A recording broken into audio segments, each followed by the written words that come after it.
Good day, citizens, and welcome to What Would Jefferson Do? Our weekly opportunity to discuss current American events with President Thomas Jefferson, who is seated across from me now. Good day to you, Mr. President. Good day to you, citizen. Mr. Jefferson, recently a reporter was killed. Now, he's not an American citizen, and he wasn't murdered on U.S. soil, but he does have legal residence here. He writes for an American newspaper.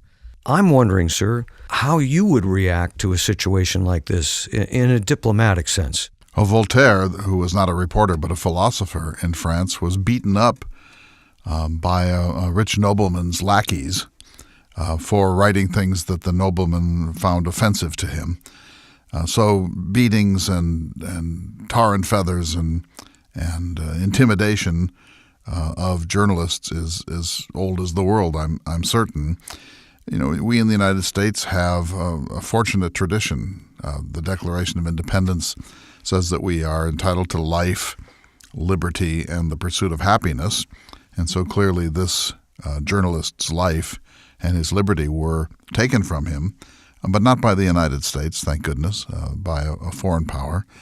And we have the First Amendment, which is maybe the most powerful doctrine and protection of free speech that exists anywhere on earth. And that is one of Mr. Madison's gifts to the American Republic.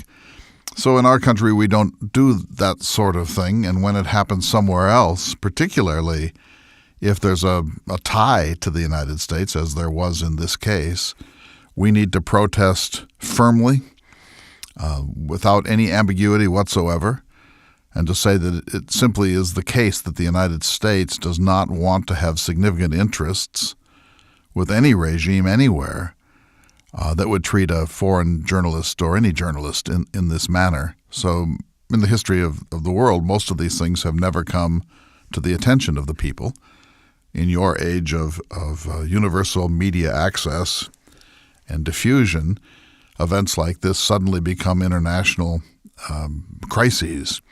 And so now the question is not what will happen to the country that did this, but what will the reaction be of countries in the world that are dedicated to due process, bills of rights, and the protection of life. It seems to me this is a test of America's principles.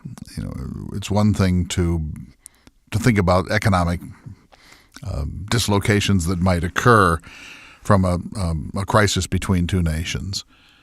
But we always have to remember that the primary business of America is to stand for certain ideals, and that if we don't stand firmly for those ideals, it's not clear that other countries will be able to do so either, that the United States, having invented a republic of our sort with the kind of due process that we take for granted, has a special role in the world, not militarily, but in terms of its principles and its willingness to stand forthright for those principles. I guess the question that remains unanswered for me is, because the gentleman was not an American citizen, what responsibilities do we have diplomatically to stand up for these things? Well, it's often said that George Washington coined the phrase, no entangling alliances.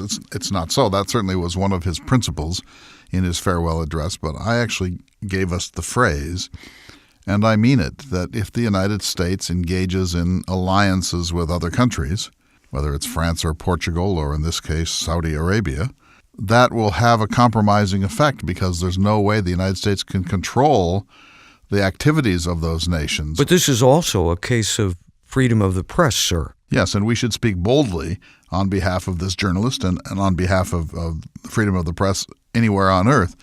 But whether that leads to war or economic sanctions or embargo or any other coercive measure is a question that can only be answered by the people that you've elected into roles of responsibility in your country. My only point is that the United States is a fortress. We have all the natural resources that we could ever need, and I hope that we would never be dependent upon any other nation anywhere on earth for anything we needed, so that if something like this happened, we could simply turn inward and say, we choose not to have relations with such a nation until such time as you investigate, prosecute, and apologize to the world. Thank you very much, Mr. Jefferson. You are most welcome, sir.